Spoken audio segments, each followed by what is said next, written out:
There are empty skyscrapers right now, towering glass monuments in cities across America, lights off, doors locked, sitting on top of $1.5 trillion in debt that's about to detonate. And when it does, your bank account, your job, your city's entire tax base, all of it could vanish overnight. This isn't some distant economic theory. The fuse is already lit, the clock is ticking, and most people have no idea what's coming. Here's what nobody's telling you. The commercial real estate crisis was supposed to crash in 2023, then 2024, then 2025, but it didn't. Know why? Because banks literally just kicked the can down the road. They called it extend and pretend. Sounds cute, right? Almost like a game. It's not a game. In 2025 alone, lenders modified nearly $40 billion in commercial real estate loans, just pushing out maturity dates, praying interest rates would fall, praying office workers would return, praying the problem would magically fix itself. It didn't. And now all that delayed debt is crowding into 2026 and 2027 like a financial traffic jam with no exit ramp. See, here's the conflict nobody wants to admit. This isn't a banking problem or a real estate problem. It's both. And they're locked together in a death spiral. Small and regional banks hold 67% of all outstanding commercial real estate loans. Not the big boys, JP Morgan, Bank of America. They're relatively safe. No, this debt bomb is sitting on the balance sheets of your local community banks. The ones that finance small businesses. The ones you probably use. For some of these banks, commercial real estate makes up 44% of their entire loan portfolio. For comparison, the big banks, about 6%. Let me paint this picture for you. There are regional banks right now where CRE exposure is 150% to 228% of their total risk capital. That means if just 10% of their commercial real estate loans default, 100 banks become undercapitalized. If 20% default, that number jumps to 900 banks. Not might. Will. And office buildings. They're ground zero. The delinquency rate for office loans hit 10.4% in 2024, just shy of what we saw during the 2008 financial meltdown. But here's the kicker. The speed of this crisis is the fastest we've ever seen. Faster than 2008. Faster than any previous real estate collapse. Now let's talk about what actually happens when this debt comes due. Picture this. You're a landlord who borrowed money in 2016 at 3.5% interest. Nice, cheap money. You refinanced a beautiful office tower in San Francisco or Austin or Manhattan. Life was good. Fast forward to 2026. That loan is maturing. You need to refinance. Except now interest rates aren't 3.5%. They're 7%. Maybe higher. Your monthly debt payment just doubled. Doubled. But wait, it gets worse. Because when you try to refinance, the bank sends an appraiser. And that appraiser looks at your building and sees 25% vacancy because everyone's working from home. They see declining rent prices. They see companies cutting office space by 20 to 30%. So your building that was worth $100 million in 2019, the bank now says it's worth $60 million, maybe $50 million. You need to refinance $80 million in debt on a building now worth $60 million. You can't. The math doesn't work. The bank won't lend you more than the building's worth. So what happens? You default. You hand the keys back to the bank. The building becomes the bank's problem. Now multiply that story by thousands of buildings, tens of thousands. Let's get specific because the numbers are absolutely brutal. In 2025, $957 billion in commercial real estate loans matured. That's 20% of the entire $4.8 trillion outstanding. Heading into 2026, another $539 billion coming due. Then $936 billion in 2027.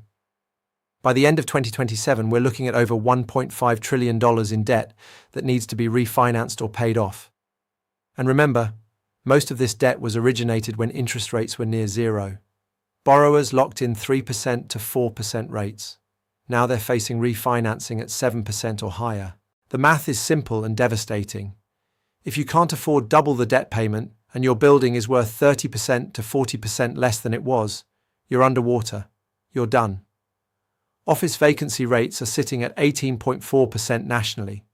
In some cities, it's catastrophic.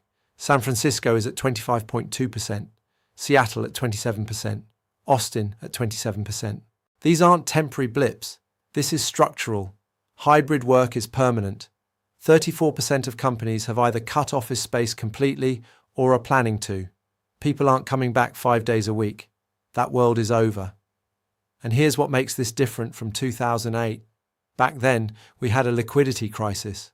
Banks didn't trust each other. Credit froze. This time, it's a solvency crisis. The assets themselves are worth less. The buildings are worth less. The income they generate is worth less. You can't paper over that with cheap money from the Federal Reserve. But here's where it gets really interesting. And this is the part most people miss. The crisis has already started. It's just happening in slow motion. You know what happened in 2025? First quarter distressed assets reached $116 billion. That's a 31% increase from the year before. Distressed multifamily sales, apartments, not even offices, jumped from $1.1 billion in early 2020 to $13.8 billion by mid-2025.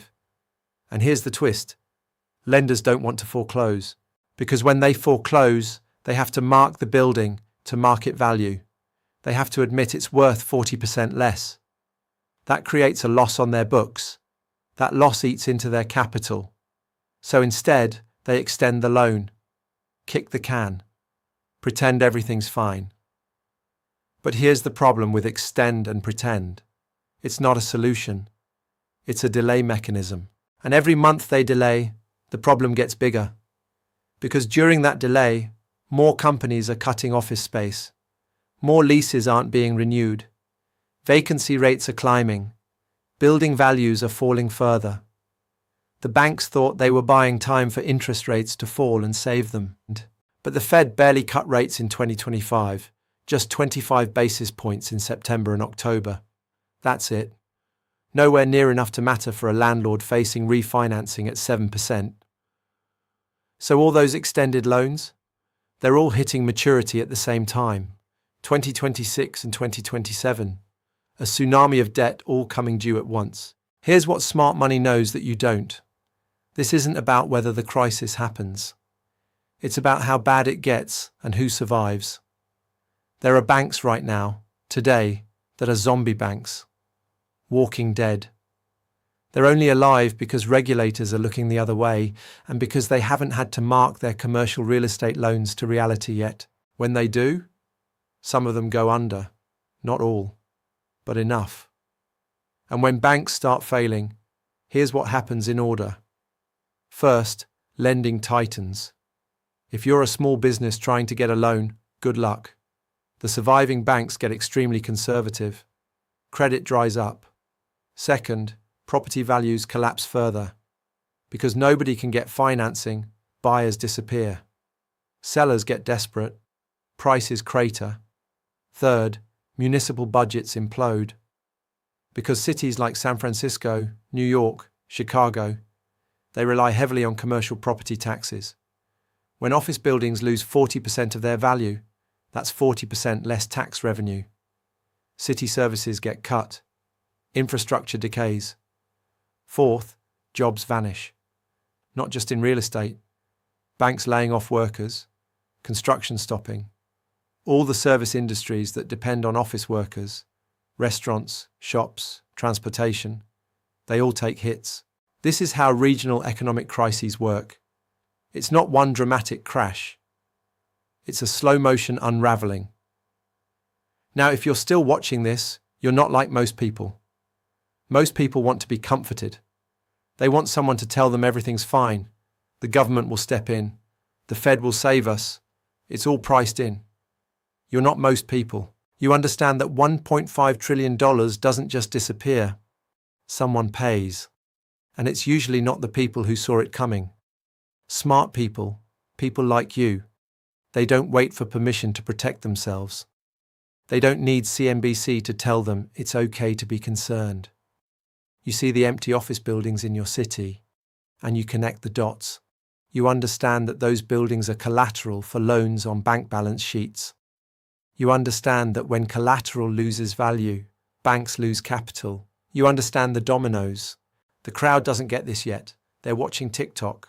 They're arguing about politics. They're living in a reality that ended in 2020, but nobody told them. You're different. You ask questions. You do research. You prepare. And that's exactly why this matters to you. So what do you actually do with this information? First, understand this. Opportunity and crisis are twins. They arrive together. While some people are going to lose everything in this unwinding, others are going to build generational wealth. Distressed assets are already hitting the market. Commercial properties selling at 30, 40, 50 cents on the dollar. If you have capital or access to capital, this is the buying opportunity of a decade. But you have to be patient. Don't catch a falling knife. The bottom isn't here yet. We're in 2026. The maturity wall peaks in 2027. The real distress is still 12 to 18 months away. Second, watch your own banks. If you've got money in a regional bank, especially one in a market with high office vacancy, do your homework. Look up their commercial real estate exposure. It's public information. If CRE loans are more than 300% of their capital and they're in a stressed market, maybe diversify your deposits. Third, understand that this creates asymmetric opportunities. Regional markets with strong fundamentals, growing populations, diverse economies, low office exposure, they're going to come through this fine, maybe even stronger. It's not uniform, it's surgical. The smart play isn't to panic, it's to position yourself on the right side of the shift. Look, I'm going to be straight with you. This channel exists because the mainstream financial media is not going to tell you this stuff until it's too late. By the time Bloomberg admits there's a problem, you've already lost money. We're tracking this crisis in real time. Every week, new data, new developments, new opportunities. If you want to stay ahead of what's coming, not just in commercial real estate, but across the entire financial system, you need to be here. Hit that subscribe button right now.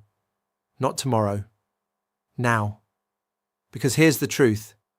In 2027, there are going to be two groups of people. The ones who saw this coming and positioned accordingly, and the ones who didn't. Which group do you want to be in? If you're still here, you already know the answer. Subscribe, turn on notifications, and let's navigate this together. Because $1.5 trillion in debt doesn't just vanish, it changes hands.